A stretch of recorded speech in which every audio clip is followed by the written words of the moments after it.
Hello guys! Kumusta po? Nandito po ulit tayo para tayo ipakita po sa inyo kung paano gumawa ng ham. Ang recipe po natin ngayon ay ham with pineapple juice. So, ang gagawin po natin, hindi po natin siya i-bake, kundi buboil po natin siya dito on low fire. So, let's start po. So, ayan, nandito po yung ating mga recipes. Ito po ay 3 pounds na pre-cooked ham. Yan, 3 pounds po yan. Bali, wala po siyang bone.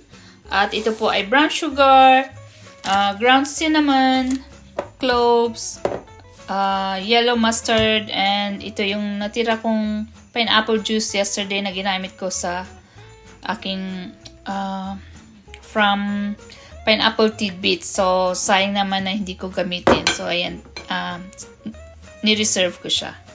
So, ayan po. Bali, guguhitan po natin ang ating ham ng diagonally para mailagay natin yung ating mga cloves. So, let's start. So, ayan guys, isushow ko sa inyo kung paano mag-cut. Bali, mababaw lang po siya ha, para ma-insert lang natin itong cloves. So, gagawin po natin ganito. Ito, taba ito, na parang nilagay lang nila. So, diagonally, mga 2 inches siguro. Yan.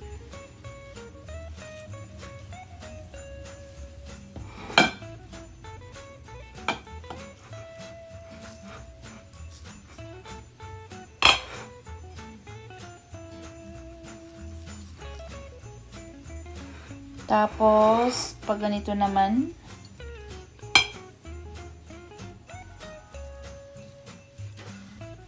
mababaw lang po siya para ma-insert lang natin yung cloves.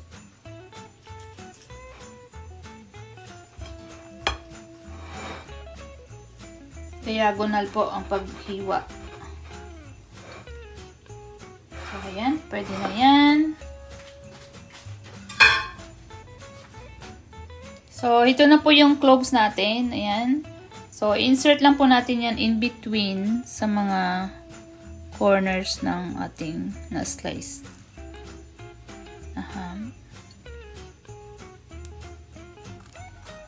Ito po ay magbibigay ng aroma at ng spiciness sa ating ham. Ayan, kung ayaw nyo naman ng ganitong pwede na namang optional na lang naman po to. Kung ayaw nyo ng amoy.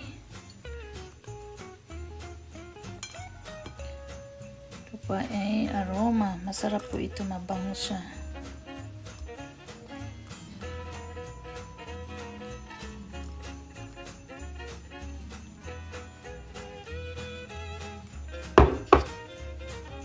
Yan.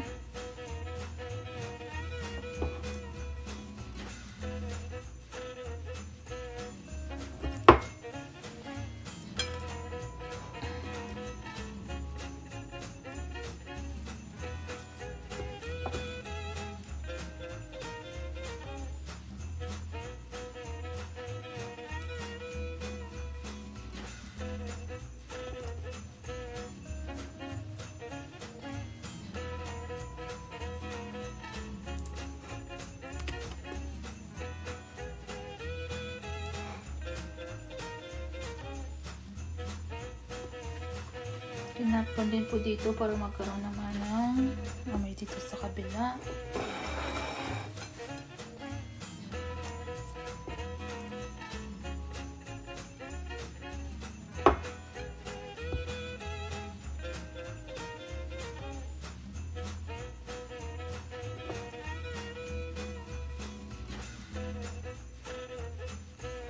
Ayan. So, pwede na po yan. Ayan guys, ito po ay mixture ng yellow mustard at honey. Tapos lalagyan din po natin ng 1 tablespoon of ground cinnamon. And then, I added the brown sugar na dyan. Namuo na yung brown sugar ko, kaya nilagay ko na lang dyan. So, 1 cup din po yan. And then, we'll add in the pineapple juice. And then, we'll boil to a low fire lang siya. So, lalagay lang po lahat ng ingredients sa pot. Tapos, iboboil na po natin. So, there you go guys. Binuhos na natin dito yung mixture ng mustard and honey. Tapos, yung sugar yun. Tapos, ito po ay may cinnamon na siya. Ground cinnamon. So, i-add in na rin natin yung pineapple juice. So, ito na pong ating pineapple juice. So, bali, ito po ay galing ko sa pineapple tidbits na 2 can kahapon. So, ayan po ang ni-reserve ko po siya. Tapos, ibuboil lang po natin siya for 3 hours on low fire. Kung wala kayong oven, so, pwede pong i-boil. So, low fire lang natin. Cover it. And then, low fire.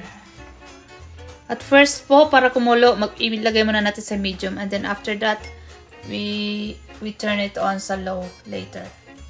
Pag nakulo na. So, ayan guys. Let's see kung kumukulo na siya. So, ayan. Kumukulo na ang ating ham. So, lalagay na po natin sa low fire. Mga, siguro, 4. So, 4. Ayan. So, wait for 3 hours. Bali, silipin din po natin paminsan-minsan. So, ayan guys. Ito na. So, I boiled it for 2 hours. So, kailangan na natin i-slice. So, slice it na. Ayan guys. Ayan na. Ito pa yung remaining. Ayan. So, try nyo na po. Sarap. Masarap. Malambot. Masarap. Yung pinagamitan po natin ng paglaga ng ham, so, inano po natin, dinrain po siya. Bali, sinala para mawala na po yung mga ginamit nating cloves at yung para maging smooth na natin later mamaya pag nilagyan na natin ng cornstarch to make it thicken. So, papakita ko po sa inyo kung paano.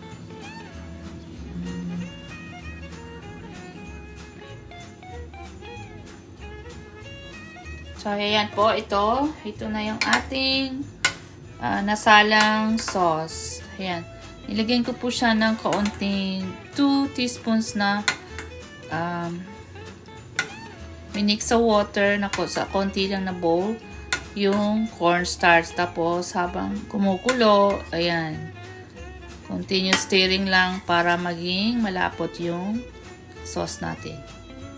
So, ayan. Masarap po talaga siya kasi meron itong cinnamon, merong yellow mustard, and plus the cloves na diba? Sarap ng amoy at lasa ng ating sauce. Pati yung pineapple sauce. So, ayan po. Try nyo na. Masarap po sa handaan itong holidays, Christmas natin at New Year. So, try nyo na po itong recipe na ginawa natin. So, Merry Christmas po sa lahat and thank you for watching.